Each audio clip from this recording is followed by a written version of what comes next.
Hello everyone, welcome to Talking Reds. Good evening, and this is our stream tonight. Make sure you do hit that like button and subscribe to the channel if you haven't done already. This is the latest news and what has happened over the international break so far. We had a few days in the international break. I hope everyone's not getting too bored without club football. We'll be discussing the Premier League and what the Premier League is looking like right now after 3 games of the Premier League. Liverpool top of the league, the only team to win all 3 matches so far, having beaten Arsenal and last week due to Dominic Szoboszlai, late winner from a free kick, which is a sensational goal and sends us rightly to the top of the league. But we're also talking about the international break and how the Liverpool players are getting on with Hugo Ekitike playing his senior debut for France yesterday, and Alexander Isak, who we thought might get a few minutes this upcoming international break, might get some minutes under his belt before he does finally play for Liverpool. He hasn't been playing minutes all summer. Obviously, he's done his individual training, a little bit of training here and there for his national side now as well. But yet, still to hit the pitch. Isak is still yet to play any minutes on the football pitch this season, as he was he was benched for the Sweden game yesterday. He was also never brought on at all during the game either. But yeah, guys, let me know your thoughts in the comments on that specific situation between Isak. Do you think he's going to get some minutes? Did they play now? I think Monday, Sweden playing now. I think it is Monday. 1 second. Let's have a quick check. Yeah, they're waiting to Kosovo on Monday. So does he get some minutes against Kosovo, or does he not get any more minutes? But we definitely need some minutes under his belt. Whether it's 20 minutes here and there, we need Isak to get his minutes. And this is why people are rushing him into his FPLs. I wouldn't even bother. Ekitike is going to start against Burnley. I think Ekitike will start against Burnley, maybe even the next few games after that as well. And we'll slowly, gradually bring in Alexander Isak into the first team. Hi, everyone. Said Adam. Hi, Adam. Hi, Red Goals. Well, hope you're well tonight. It would make more sense for him to stay at Anfield and do training. If he doesn't get any minutes, Adam, you're absolutely spot on. I absolutely agree with that. If Alexander Isak doesn't get any minutes against Kosovo, then it would have made more sense for him to stay at Anfield, get to know his surroundings a little bit more. This is going to be his club now for the foreseeable. Get to know his surroundings, get to know his staff, get to know Arne Slot's way of playing as well, because he will be doing training there alongside people that hasn't gone to international break. So it might be light training, but it's something. It's something. I'd rather him stay there if he isn't going to get anything at Sweden. But like I said, there's a reason why John Tal Thomason has taken Alexander Isak to the international games, and that is probably to play him. So I expect him, and I presume right now that I will get minutes against Kosovo on Monday. I'm expecting that. If he doesn't get minutes, like you said there, Adam, it made more sense for him to stay massively. So John Tal Thomason was also asked about the Isak situation, and this is what he had to say. Pretty much what I've been saying on here for a long time. Over the past 3 months, he hasn't played a single match. He's only managed 3 training sessions with us. He needs training and time, but unfortunately, he's not fully ready yet. If he could, he'd play every minute. And he's honest there. John Tal Thomason is absolutely honest there, the Swedish manager. If he's fit enough to play, he will play every single minute. It's too good a player not to. But the thing is, and this is why we've been saying for a long, long time on this channel, is we need him to get some minutes. The quicker we get the deal done, the better, because we need to get some minutes under his belt. He's not played any minutes at all this summer. And not only that, he's just been doing individual training at Newcastle. He's not even done team training. Anyone that's played football knows the difference between individual training and team training. It's a bit more intense with team training. And now he's only had 3 training sessions with the Swedish national side. So is free training sessions enough? No, not 3 team training sessions is not enough. You need to play. This is why it's so important for players to come in early in transfer windows, because pre-season is absolutely vital. Yes, the results don't matter, but it's about getting that fitness, getting match fit, getting that connection going, getting that flow going into the team. And Alexander Isak has not played a minute of pre-season. Absolutely nothing. Not even anything of Newcastle's games as the season started. So you're talking 3-4 games behind everyone else. At least. We've had what, 4 or 5 pre-season games, and we've had 3 Premier League games since, and a Community Shield game. So is at least 3-4 games behind everyone else. I think it will take him about 4 or 5 games to get up to match fitness, if I'm honest. And that's with spells here and there. I think against Kosovo, I don't expect him to start. I expect him to get at least half an hour potentially against Kosovo. See how that goes. He might be rusty. Let's see how that goes on Monday. Hopefully, then against Burnley, I expect him to get the same, maybe 20 to half an hour, 20 minutes to half an hour against Burnley. But I expect Ekitike to start next week on Sunday against Burnley. Absolutely. Regarding Ekitike as well, Hugo Ekitike gets his senior debut for France yesterday as he came on. Obviously, he's been playing for the under-21s, been smashing it for the under-21s, actually, as Ekitike. But yesterday, he finally got his call-up to the squad. So 81 minutes in, he came on for Ousmane Dembele in the 81st minute. Got his first senior call-up in the French 2-0 victory against Ukraine away. So it's a brilliant moment for him and a brilliant moment for Liverpool, because it's nice to see Ekitike doing what he's doing right now, because yes, we have been waiting for Alexander Isak, and Alexander Isak is considered, and I'm pretty certain he's considered at Liverpool as well, in terms of slots considerations of him. He's probably the number one striker. We don't pay that sort of money for a number two striker. Isak is our number one striker. That's what he's going to be going forward. But Ekitike has done everything he can, and fair fucking play to him for doing this, to ensure that Isak doesn't get it easy to get into that team at all. And right now we have two strikers that are playing for that place. Whoever plays better gets that place. It's as simple as that. And Ekitike absolutely deserves his first senior call-up to France and getting his first debut yesterday. And I'm so happy for him. And I'm so happy that his move to Liverpool has been fantastic. The 3 games that we have played in the league, and obviously the Community Shield, Hugo Ekitike has been a standout in all 3.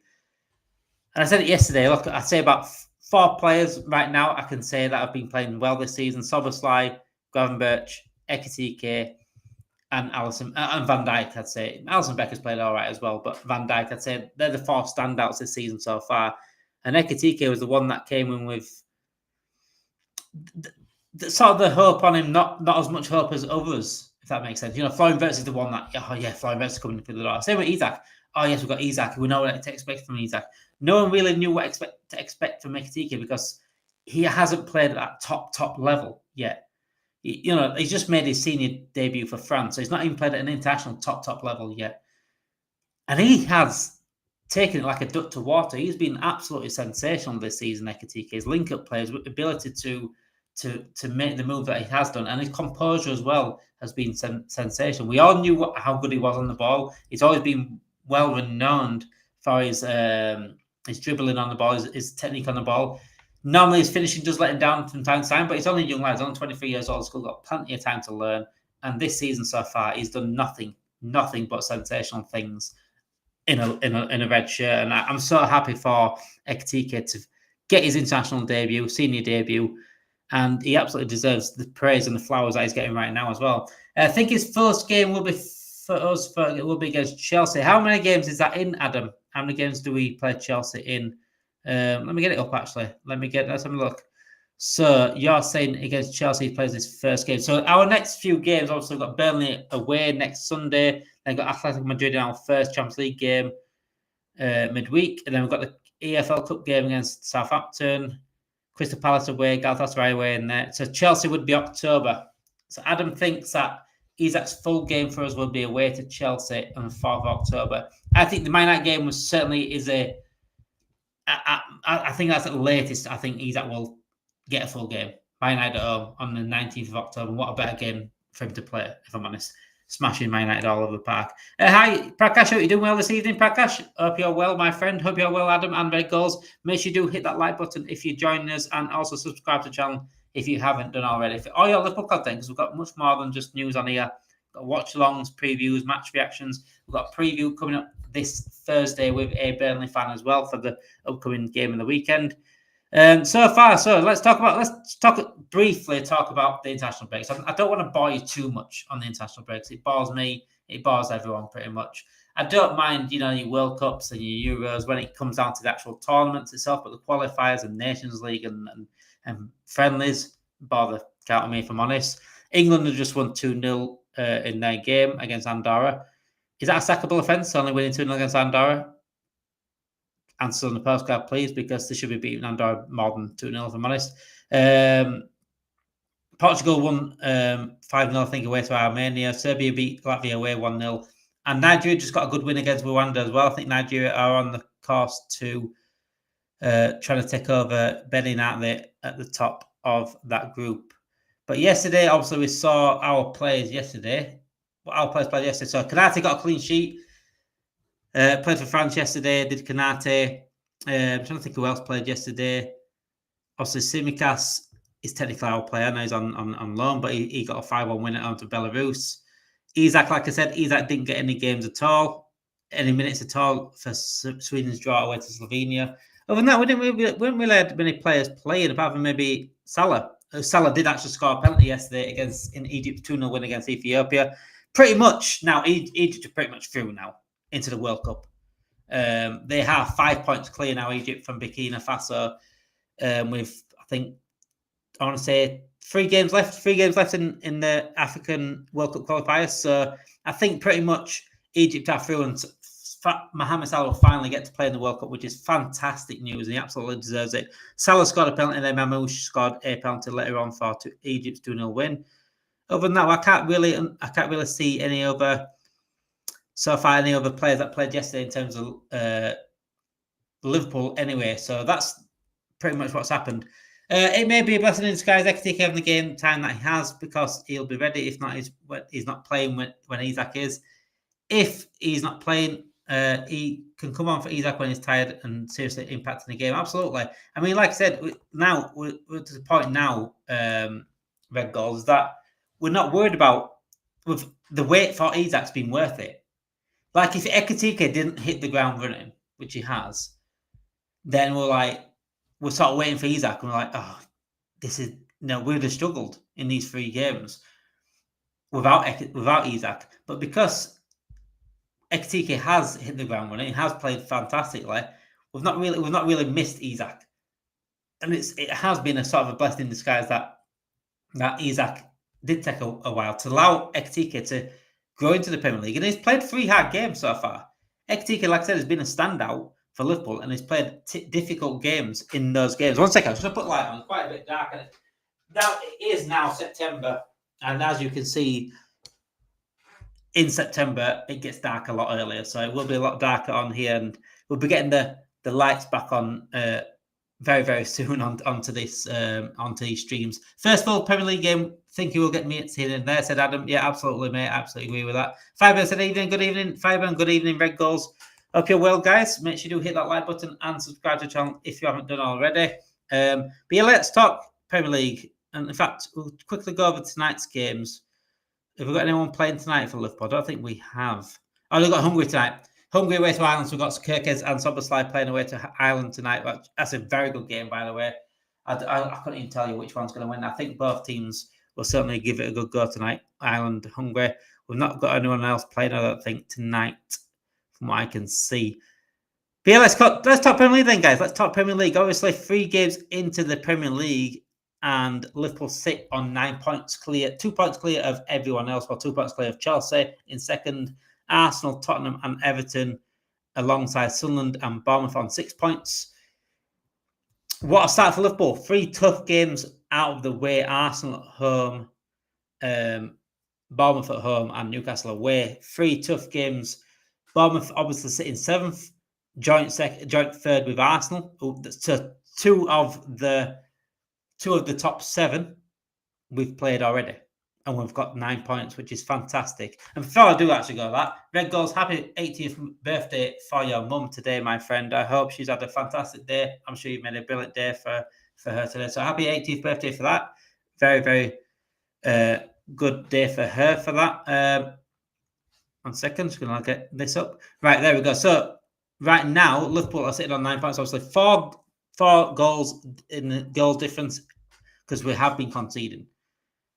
We have scored 7 goals so far in the Premier League and conceding 3, which is not amazing in terms of the conceding side of things. But when when we needed to keep a clean sheet, we kept a clean sheet, and that was against Arsenal. The one where we're not going to fully score 3 or 4 goals against Arsenal, we'll have to rely on. What am I about? Anyway, 7 goals. We've scored 8, haven't we? We've scored 3 against Arsenal, against Newcastle. We've scored 4, 3, and 1, so that's 8. And we've conceded 4 as well. We've conceded 2 and 2 against Newcastle and Bournemouth. So, defensively wise, apart from the Arsenal game, but you know what about the Arsenal game? I don't think we were defensively incredible. I just don't think Arsenal really pushed enough. I thought Konate and Van Dijk were fantastic defensively wise, but I don't think really Arsenal tested us the way Newcastle did and the way Bournemouth did. And when I'm looking at defense wise, I think I'll be looking at the Newcastle games and Bournemouth games specifically, because they're the ones that really went at us, and that's where we struggled defensively. Am I worried defensively? Not really as such. If Konate plays like that, I'm not that worried defensively as much. I still worry slightly about that area of the pitch just outside the box where a defensive-minded DM would pick certain things up. Gravenberch has been sensational, as he always is. He's a brilliant, brilliant player now. He's a brilliant DM now, by the way. He is, the way he's adapted to a DM position, even though he's not a DM, just is testament to the character of his abilities. It's testament to the character of the person that he is as well. He's willing to learn, willing to change things, willing to adapt to situations. And Gravenberch is that good of a player. He can do that without any fuss, without any real issues. I still worry slightly about that area of the pitch, if I'm honest. I've got to be honest with you. I still think we need a DM going forward in the future years. But right now, I'm happy with Gravenberch. And as long as, Konate and Van Dijk keep up the appearances, and whoever plays at right back plays well. Because right now, Dominic Szoboszlai, and I said this at the start of the season, we've got to somehow get Dominic Szoboszlai into games, because he will be overlooked this season, because we've got Florian Wirtz now. It takes over his position. Dominic Szoboszlai is very, very important to Liverpool and how we play.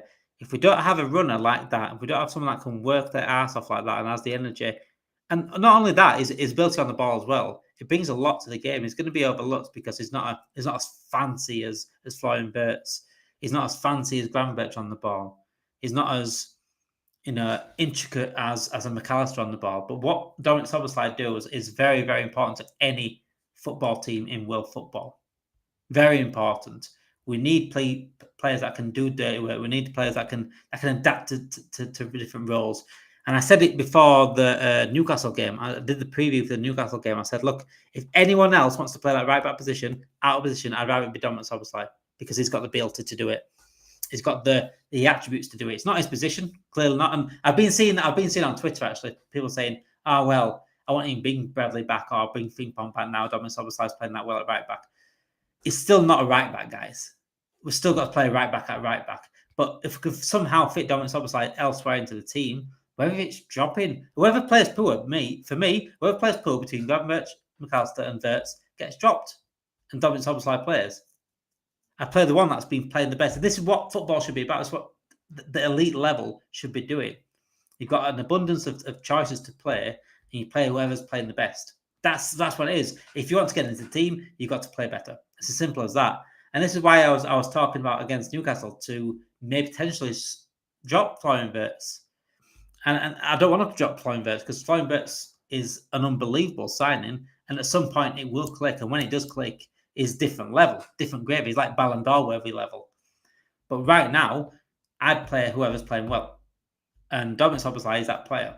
He's got to play. Now, against Burnley, it's a different situation. We do have Burnley next away next Sunday. So, and this is no disrespect to Burnley, but it's a game for a chance for Florian Wirtz to flourish a little bit more and start to get into his groove. Like I said, Wirtz has played 3 physical teams so far. Bournemouth are fast. And quite high-tempoed, and we saw that on the counter-attacks. Newcastle are probably the most physical midfield in the league. And Arsenal are physical. They're a very tough outfit to play against, especially defensively-wise.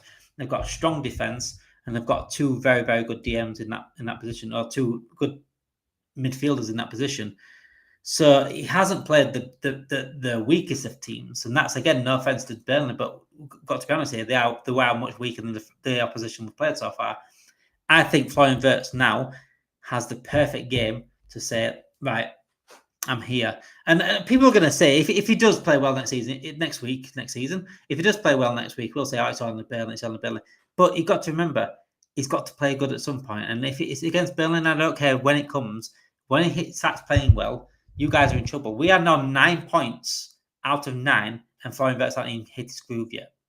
And we haven't even got Isak through the door yet. Well, we've got him through the door. We're not onto the pitch yet. So you guys are in trouble, Premier League. The rest of the Premier League are in trouble. We're 9 points out of 9. We've not played well. Florian Wirtz has not done anything yet. And Isak's ain't played a minute yet. So, very interesting. Very interesting, to say the least. I hope we get a 3-4-0 at least at Burnley. I think we do need... I think we do need a convincing win, Adam. I know results, scores don't matter to me. Results matter. If we get over the line 1-0 against Burnley and it's another 3 points on the board, then I'll be happy. But there's context to it. I won't be happy with performances. I think performances need to improve. Next week, I do want a convincing win against Burnley. I'll be honest. They're there for the taking. We've had some bad results against Burnley. Remember, it was Burnley that would beat us our unbeaten record at home. I'm sure it was Burnley that did that. I'm sure it was Burnley that with Dyche's Burnley, wasn't it? I should have beat us 1-0 at home. So Burnley are usually a tough outfit to come against, but this is a kind of a new Burnley. So it'd be interesting to see what kind of Burnley turns up at home next at Turf Moor next week. But I do want a convincing win. I want a convincing performance first and foremost, and I do want to see Florian Wirtz play better. I do, and then Kerkez as well. I mean, me and Naj spoke about Kerkez earlier on the stream that we recorded, and we're thinking like he's the one out of everyone that we bought this summer to think, yeah, you've just come from the Premier League to the Premier League. You're the one that should be no excuses to hit the ground running, and he's the one that's not played well at all out of the signings we've made. And Ekitike, the one that's not played at the top level so far, is now the one to say, well done. He's fitted in perfectly. I think some of our defensive frailties are to do with how we set up it at the back with the caught on the counter, but I also want a DM says red goals. I agree with that. I'm not a fan of, and I've said it a couple of times, I'm not a fan of the way Slot brings the fullback in to like a central position in centre defence, especially Kerkez. What was best about Kerkez against Bournemouth is up and down on that, bombing on the wing. It was up and down that bar line. And when he's coming inside to cover as a centre back, it's not getting the best out of Kerkez. And not only that, playing left back and playing fullback and playing right back and left back is completely different to playing in the middle of the park. Anyone that's played football will know this. Playing right back and left back. And this is why I was so adamant. You remember when Trent was talking about putting Trent in midfield? And I'd say about 70% of Liverpool fans were like, oh yeah, stick him in midfield. He'll boss it in midfield. No, I was adamant. In fact, I did a video with anyone know that Ollie Thomas. Anyone knows that Ollie Thomas, Crystal Palace fan from TikTok. He's very, very knowledgeable. We were talking about. I did a stream for LFC Transfer Room. Did a video on it about Trent Alexander-Arnold with Ollie Thomas. We were speaking about England, obviously, potentially playing Trent in midfield. And I said to him, "Look, Trent's not a midfielder. He's not a midfielder. Playing midfield, playing centrally the pitch, especially midfield, is completely different to playing a fullback or wide position. You need 360. Trent doesn't have 360. You see his lack of awareness behind him already. And it's the same with Kerkez on the other side. Playing centrally as a defender is completely different to playing fullback. You can be a centre back and go fullback because I think it's easier, but you can't be a fullback to go. You can go centrally and stay and do something different. The same. It's not the same at all. You can make moves into the centre, but you can't play. And I don't like that Slot is using that as a thing where Kerkez comes in. I don't like that, if I'm honest. I don't think we're getting the best out of Kerkez. I'd rather Gravenberch drop back into a back three and then allow everyone else to bomb forward. That's what I would do, personally. That's why DMs are so important. I'm dropping Gakpo and Wirtz to the left wing. I really because I won't put Wirtz on left wing, mate. I honestly won't put Wirtz on left wing. If I'm going to put anyone else on left wing right now, and not Gakpo, it'd be Ekitike. But that's when Isak's fit enough to play up front. Personally, it's high time. We give a team a thrashing 7 red goals. Absolutely, mate. We haven't given one since Tottenham, since we battered Tottenham. Maka and Rubbish Jones must hold the bench, says Real McCoy. Sobber has to play because Maka has no pace and Jones is rubbish, period. I would say Jones is rubbish. I just think he's inconsistent. He's never... We want him to do better. When he does well in games, Jones is like, can you do that again? And he doesn't do it again for a while. And I think Jones is very frustrating, if I'm honest. I think he's got bags of talent there. Bags of talent, which need more consistency for Jones. I think personally, Jones is better as a 10. He played as left wing, didn't he, throughout his academy career, but I think he hogs the ball too much. He's definitely not a DM. Not in a million. Remember when we played him DM in a friendly last year's pre-season, and I thought you are having a laugh. But it didn't work at all. Is an 8 or a 10 is Jones? I prefer possibly put him at a 10, where I think he's more attacking than most of them. But regarding Sobber for me has to play. He has to play right now. The way Sobber's playing right now, he has to play. Every big game plays Sobber right back. It's a very interesting point, that Real McCoy. That's a very interesting point. Because, see, I'd have probably gone Bradley at right back in those games. But like I said, Soberslide played very well at right back. I don't want to see him at right back constantly, but he deserves to be in that team. It's as simple as that. He's been our best player this season so far. Him, Ekitike, Van Dijk, and Gravenberch for me. But mainly him, Van Dijk, and Ekitike. That's not a reason to be rubbish to Real McCoy. Jones is English because he's rubbish. No, that's not a reason to be rubbish at all. Jones ain't even rubbish. I think you're being very harsh to Jones. Massively harsh to Jones. He's not rubbish at all. The thing is with Jones, he's not consistent enough. I agree. The split second the fullback has to think where he should be. Is 2 seconds too long. That maybe lead to conceding. It's a dangerous game pulling your fullbacks into that central area, unless they're like fullbacks that can play as centre back. But Kirkes is not a fullback that plays centre back. You know, like an Incapi that Arsenal just bought. He can play left back and centre back, or like Levi Colwell can play left back, centre back. Kirkes is a left back. Is a box to box left back. Is an up and down left back. Frimpong exactly the same. Up and down left back. Up and down right back. They can't come in centrally. They can cover centrally sometimes, but they can't come in as a former. You're not getting the best out of Kirkes doing that. The Kirkes you bought, you're not playing him. I think that's one of the major reasons why he's not played well so far. He's been defensively lapsed. You know, I mean, the goal against Newcastle when he didn't go for the jump, I thought that was absolutely pathetic. But that's not the Kirkes we bought. We bought Kirkes to go up and down that wing. And I think with that as well, I think Gakpo is the most suited left winger than anyone else. Because if we play Ekitike on the left and Kirkes at left back, I think there's not enough defensive cover there. With Gakpo, is a proper left winger. Ekitike is not a proper left winger. Gakpo's a proper left winger. He knows his defensive duties as well.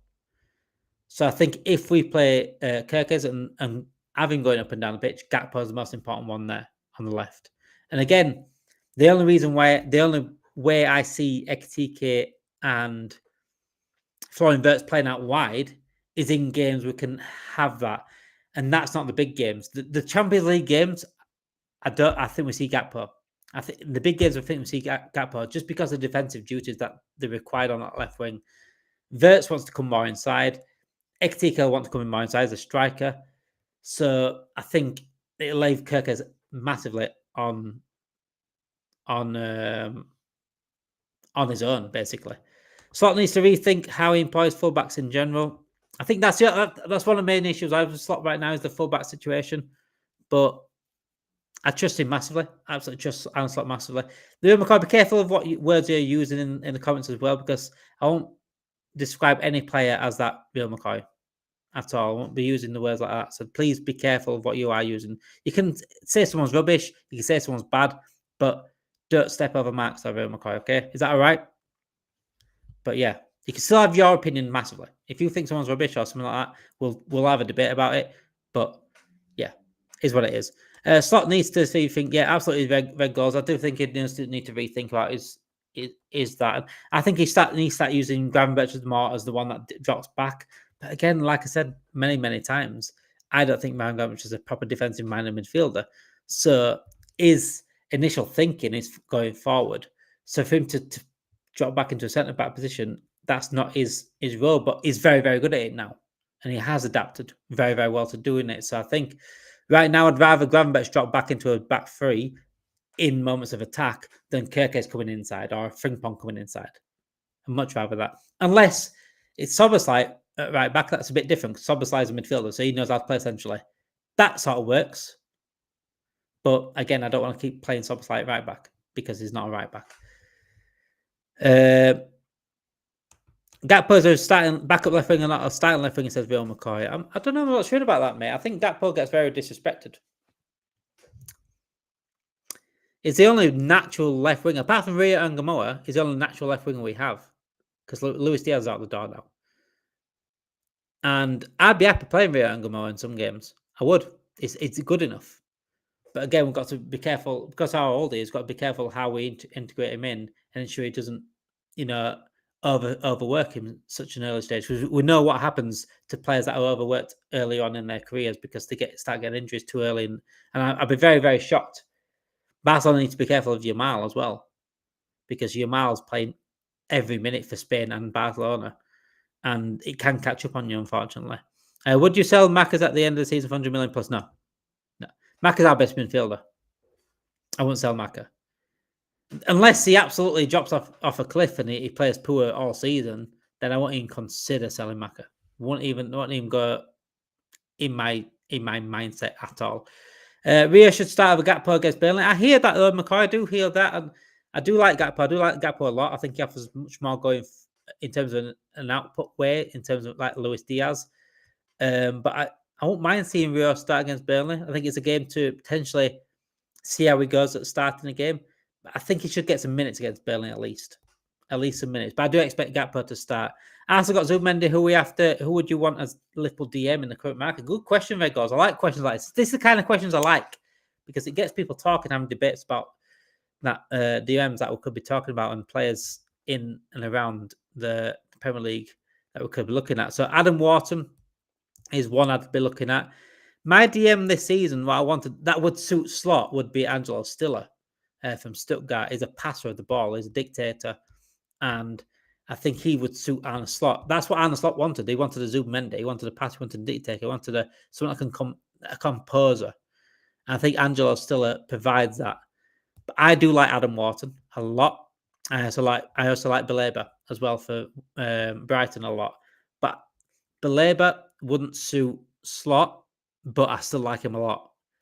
I think he would suit Slot if Slot got him, but Slot's mind is a passer of the ball. It's not a breakdown thing. But I think if you put Baleba in this team, breaking down everything, and he's a good passer of the ball as well. Anyway, he's just not a dictator. He's not a one that will pass, dictate games. But if you put Baleba in our team, everyone else will be like, Wirtz would get better. I think Wirtz would get better. If I'm honest, I do think that massively. But Adam Wharton, Baleba, Angelo Stiller, I quite like Edison from Atalanta, but he would be like a fourth, fifth option, if I'm honest. How physical is Stiller, says Red Goals. He gets about. He's a DM. He gets about. He knows how to tackle. It's just he is more of like a Zubimendi. He's more like an Alonso rather than Mascherano. But he does. It's like a deep line playmaker. He will find passes. It basically is what we thought Trent could be at a DM. How about that? Is that enough? But obviously he's not got the passes that Trent might have, but he'll have certain similar passes to Trent in terms of the long range and the vision that he has. But yeah, I think he can dictate games from that deep line side of things. I would sell Macca ASAP as no pace to complement Wirtz, says Real McCoy. I'm shocked at that, mate. I am shocked at that. I won't even selling Macca's not the last thing on my mind. Never even consider my mind selling Macca. He's our best midfield by far. Like I said, I think regarding the link up with Wirtz, though, I think that's got to take time. You've got to remember, It's not Maka that's not playing well at the moment. I think it's Vert's not playing well at the moment. If Vert's improves, and I think we'll see them that link up between Maka and Vert's much more often. You've got to remember, we've played 3 games together here so far. 3 games together. Souness would be perfect for this team. He's too young. If he was young, I said he's too young now. Yeah, Souness would be. That's what I'm saying about a player like that. I think a Baleba would be perfect for this team. Souness would be fantastic in this team. If I'm honest, it would be fantastic. Like I said, a proper DM, but that's not taking away from Gravenberch as well, because Gravenberch has done incredible things to turn himself into DM. But I think he's held back there. I think the Gravenberch I wrote about when he was at Ajax, I did an article on him, is the Gravenberch I want to see, the one that's box to box, the one that goes forward a little bit more. So he can offer. Look what he does for Holland. Watch him play for Holland. Yeah, he goes back a lot now because he's got that DM instinct now. But watch him go forward on the ball. And when Gravenberch does go forward on the ball, we see the best out of him, I think, when he's dribbling forward, when he's got time to run. It's a bit like Patrick Vieira, I want to say. But with Patrick Vieira at Arsenal, he always had a Gilberto Silva next to him. That's how I see Ryan Gravenberch. We need a Gilberto Silva next to him to allow him to be that Patrick Vieira. Does that make sense? See, he glides on the ball like Vieira did when he goes forward. Absolutely.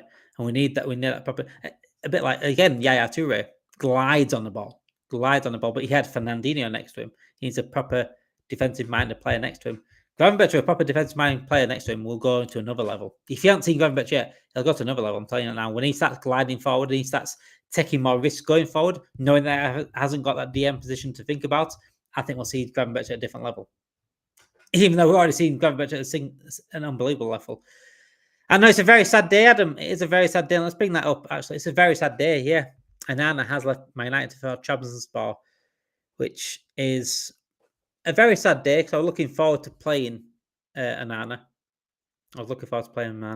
I love Maka. He had no preseason. He just needs to get into his stride. Exactly that. And like I said, Vert's not playing well. It's probably not helped him either. You can't get a link-up play when someone else is not playing well. You won't find a better DM than Grav. You will. Caicedo's a better DM than Grav, number 1. And that's not taking anything away from Grav. He's just a specialist DM. Caicedo's better. As a midfielder, Gravenberch is probably better because he can play in several places. Baleba, go to United, bro. Don't get your hopes up there, Emmy. He's seen how Man United players turn worse when they go. Baleba gives it away too many times, resulting in a card. Well, McAllister gives a lot of cards away. Endo gives a lot of cards away. It happens sometimes. McCoy, Rodri is better. There you go then. Yeah, Rodri is better. Rodri is the best DM in the world. I think Caicedo is probably the second best DM in the world. So, in terms of DMs, as a midfielder, Gravenberch is probably a better midfielder than Caicedo. Maybe not Rodri, but a DM, DM is a specialist role right now in football. It's not like it used to be with 4-4-2 where, as a midfielder, you literally had to do everything. You had to do defend, attack, everything. Right now, a DM is a DM. You've got to be defensive minded. A cam is a cam. You've got to be have vision for those small, intricate passes. You've got to be. That's why we brought Florian Wirtz in. Szoboszlai did nothing really wrong last season at cam. It's just not a cam. You see now what Florian Wirtz can bring you. What a proper cam is about. As a DM, Rio McCoy, Caicedo is better than Gravenberch. As a DM. Even last season he was. As the whole season. Gravenberch is one of the best in the world in the first half of the season, but second half of the season he dropped off a cliff. Caicedo was better all season. Caicedo is better DM than Gravenberch. Not going to lie to you. Selmack, what? Yeah, even a Man United fan saying like Selmack. Yeah, I'm surprised well. I'm surprised well. If we're being honest, nobody's playing well except Ekitike. You've still win out 3 out of 3. I said it earlier actually, I said about 4 players have played well this season so far. I'd say Ekitike, Dominic Szoboszlai, Virgil van Dijk, and in games Gravenberch. And Alisson's played okay as well. He's not done really put a foot wrong. Other than that, not much. Not much has played well. And that is really tells you everything. We've still got 3 out of 3, like Emmy said. And that's coming from a Man United fan. We've got 3 out of 3. We're not even gone to our stride yet. We're not even played well yet. You know, played well in parts against Newcastle, about 15 minutes, 10, 15 minutes, played well against Newcastle. Bournemouth have played a little bit more well in terms of more time. I'd say about half an hour of the Bournemouth game we played well. Arsenal didn't really play well at all, I don't think. Not even at any point in the game. It was just Arsenal didn't play well either. Rodri isn't better than Grav. What, McCoy? I know you're a Liverpool supporter, but come on. Emmy, real McCoy. You'll get to know real McCoy. You'll get to know real McCoy. But he does stick very, he's very, very adamant on his opinions, but he will stick to it. I give him that. He's very, very adamant on his opinions. He does stick to his opinions. And yeah, Gravenberch is not a better DM than Rodri and Caicedo, in my opinion. In fact, probably most opinions in football. But I know for that I won't be biased on it. I could easily say Gravenberch is most, but I won't be biased. I'm not going to be biased about that. I'm not. So looking at next week's fixtures then, guys. So Liverpool obviously played Burnley away. Let's go look at Liverpool's fixtures. So let's have a look at this. So we've got Burnley away. So we should expect 3 points. I know it's 3 points. You should be expecting 3 points after beating Bournemouth, Arsenal, and Newcastle. Should be expecting to beat Burnley. Again, no offense to Burnley, but it's got to be a win. Atletico Madrid in the Champions League, right at home. We should be winning that at home. Atletico Madrid are still a tough outfit, but they're not. I don't think they're as tough as they was a few seasons ago. There's even talk about Diego Simeone being past it a little bit, but I think they've still got obviously very, very, very, very good players in like Julian Alvarez. We know how good he is. Solos a good player as well. Simeone on the wing as well, a very good player. Anchor left back. That's who Liverpool linked to Anchor before, weren't they? But yeah, Julian Alvarez is the one for me. We're going to look out for in that. Then we've got Everton. We've got the Merseyside derby at the weekend after that game, which is going to be very, very interesting because Everton are looking very, very good right now. I do admit that. The first game looked a bit fishy. Leeds absolutely battered them really, and they probably deserved the win in the end, even though it shouldn't have been a penalty. They probably deserved the win in the end. But Everton have looked good since. Jack Grealish has been a fantastic signing, so we've got to be careful of that game. Southampton in the EFL Cup, Crystal Palace away. We know how tough that is. Galatasaray away is going to be a tough. I mean, look at that. That week of football is going to be a tough, tough week for Liverpool. Away to Crystal Palace, down to London. That's not a good trip at all. Crystal Palace, you know how good Crystal Palace are. They've already beaten us this season already in the Community Shield. I know it was on penalties, but they still beat us. Galatasaray is not an easy place to go. We know how intimidating the ground can be. It's a hard place to go. And Galatasaray are very, very good in Europe at times. They're very, very good at home. So I've been very... there's no guarantees in that game at all. Also got Victor Osimhen up front. We know what he's capable of. Leroy Sané on the wing. We know exactly what he's capable of. And they got Torreira. They got former Arsenal player Torreira in midfield as well. So he's a decent player as well. But that's going to be a tough game that week. And then we've got away to Chelsea, going back down to London after the Galatasaray against Chelsea. And for me, last season, Chelsea was the best team we played. In all the games we played, the toughest opponent I didn't like playing last season was Chelsea. They're a very, very good side. What the thing is with Chelsea is they had pretty much a new team and they're constantly buying players. So it needs time for them to gel. I think they could be a serious outfit this season, Chelsea. Now they've had a year and a half together. Also, it was his first managerial season as well for Chelsea. So it'd be interesting to see what Chelsea turn up this time. Obviously, they struggled against Palace, but since then they've been fantastic. I think they got a good win against Fulham. I thought Fulham obviously got a goal disallowed. It shouldn't have been disallowed. We know that. PGMOL and referees for you is what it is. But I think Chelsea are very, very tough. And like I said last season, Chelsea was the best team we played last season. So we cannot go to Stamford Bridge thinking anything less than a hard game because it's going to be a very, very tough game. So that week is going to be very tough coming up. So we've got Burnley, then we've got Burnley, Atletico Madrid, Everton, Southampton. Then we've got the week of Palace, Palace away, Galatasaray away, Chelsea away, and then we have Man United at home the week after that. So that's going to be an interesting week to say the least. The Everton game will be easier than Burnley, said Adam.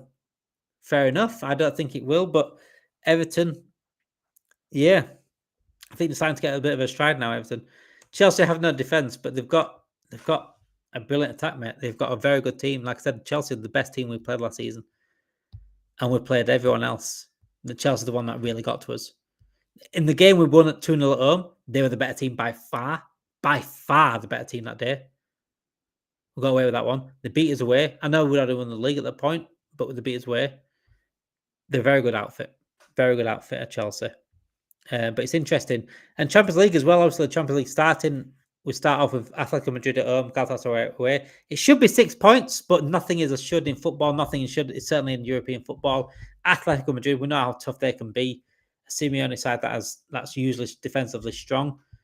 And then Galatasaray away, just be speaking about that. That's not an easy place to go at all.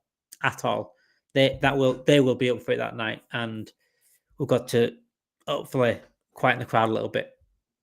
Forest gave Liverpool the greatest fight last season, never beat them. I get that, but I think we controlled the game against Forest. Does that make sense? We couldn't control the game against Chelsea. I think Arsenal and Chelsea were the only ones that we couldn't really control the game against as much. I think Fulham was hard away as well. Both Fulham games were hard. We got battered away really in the end. But yeah, I think Chelsea were the best team we played last season. I know we didn't beat Forest, but I thought we were allowed to play our game more against Forest. If that makes sense. We just didn't take our chances against Forest. That's why we didn't take our chances. They did, and they got the wins. But against Chelsea, I thought they were the better team in the first game and in the second game. No one's outplayed us more than Chelsea last season.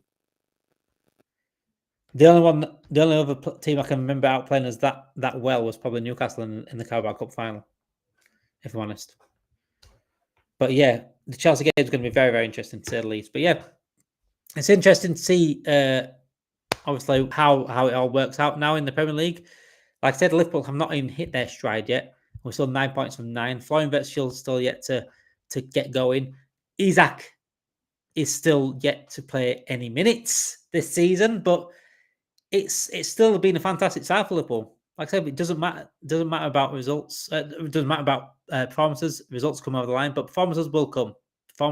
I'm absolutely certain about that. And right now, we are in prime position to win the league again. We are favourites for the league, and we should be favourites for the league. But yeah, it's going to be an interesting few weeks coming up in the Premier League. And we're better than Talking Reds to share it with you guys. So we've got watch-alongs. Watch along for the Burnley match next Sunday. I'll be doing a watch along for the Burnley match next Sunday. We've got a preview on Thursday afternoon, 5 o'clock, I think, with Jake's doing a preview with a Burnley fan on 5 o'clock on Thursday afternoon. We've got match reactions, obviously, next week as well. We've got much, much more content coming out next week as well. On Friday as well, anyone that knows Ends, anyone watches football with Ends on YouTube, Ends and I are going to be doing a fortnightly show on this channel on Red Zone on Fridays. So make sure you tune into that on Friday. Myself and Ends talking about whatever we talk about. And we've got much, much more on this channel as well coming up. So make sure you do subscribe to the channel if you haven't done already. And hit that like button on the video. It helps out massively. On the road to 1.5k subscribers. We're now 1.33k subscribers. So make sure you do all you can. And we'll do all we can. Thank you for watching tonight, guys. Have a great night.